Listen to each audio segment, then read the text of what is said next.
వ్యవసాయం అనేది ప్రకృతిపై ఆధారపడి ఉండే రంగం. రైతు ఎంత కష్టపడి పంట పండించినా అనుకోని ప్రకృతి వైపరీత్యాలు ఒక్కసారిగా పంటను నాశనం చేసే పరిస్థితులు ఎదురవుతుంటాయి. ఇలాంటి సందర్భాల్లో రైతులకు ఆర్థిక భరోసా కల్పించేందుకు కేంద్ర ప్రభుత్వం 2016లో ప్రధానమంత్రి ఫసల్ బీమా యోజన అంటే PMFBY పథకాన్ని ప్రారంభించింది. ఈ పథకం కింద రైతులు తక్కువ ప్రీమియం చెల్లించి తమ పంటలకు బీమా రక్షణ పొందవచ్చు. వర్షాభావం, అధిక వర్షాలు, వరదలు, తుఫాన్లు, వడగండ్ల వాన, ప్రకృతి వైపరీత్యాలు, అలాగే కొన్ని సందర్భాల్లో కీటకాలు మరియు తెగుళ్ల వల్ల పంట నష్టపోయిన రైతులకు పరిహారం అందే అవకాశం ఉంటుంది. గతంలో పంట నష్టపోతే రైతులు తీవ్ర ఆర్థిక ఇబ్బందులు ఎదుర్కొనేవారు.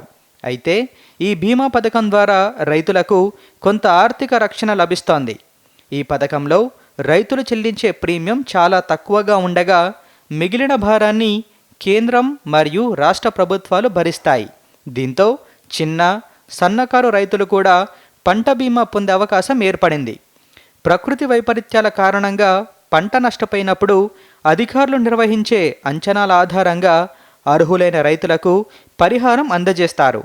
వ్యవసాయంలో ఉన్న అనిశ్చిత పరిస్థితులను ఎదుర్కోవడానికి పంట బీమా ఒక రక్షణ కవచంలా పనిచేస్తుందని నిపుణులు చెబుతున్నారు. అందుకే రైతు సోదరులు తమ ప్రాంతాల్లో పంట బీమా అమలు పరిస్థితులు, నమోదు ప్రక్రియ మరియు అర్హతల గురించి వ్యవసాయ అధికారులను సంప్రదించి పూర్తి వివరాలు తెలుసుకోవడం మంచిది.